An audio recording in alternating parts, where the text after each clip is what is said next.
আসসালামু আলাইকুম বন্ধুরা, আপনারা যারা সাইডে যে ভিডিওটা দেখতেছেন, বর্তমানে এই ভিডিওটা সব জায়গায় ভাইরাল হচ্ছে।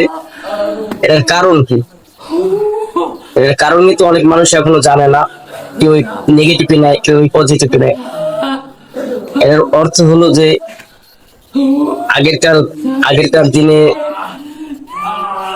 যেসব মুরব্বীরা বা সবাই দেখছে যে কুকুরের সাথে যা হয়, এই বর্তমান জামানায়, শেষ জামানায় পাপে এতভাবে ধরছে মানুষে যে এখন মানুষেরও এই রোগ শুরু হয়ে গেছে। আমরা এখনো বুঝি না, অনেক মানুষ এখনো বুঝি না যে আমাদের কি করা উচিত, কি করা উচিত না। আমরা পাপে এমন ভাবে লিপ্ত হয়েছি যা ধারণার বাইরে। এর জন্য আল্লাহ আমাদের অখুশি হয়ে গেছে, আমাদের উপর অখুশি হয়ে গেছে। দেখেন এই ভিডিওটাই দেখা যাচ্ছে যে এটা এটা সম্ভবত চীন রাষ্ট্রে।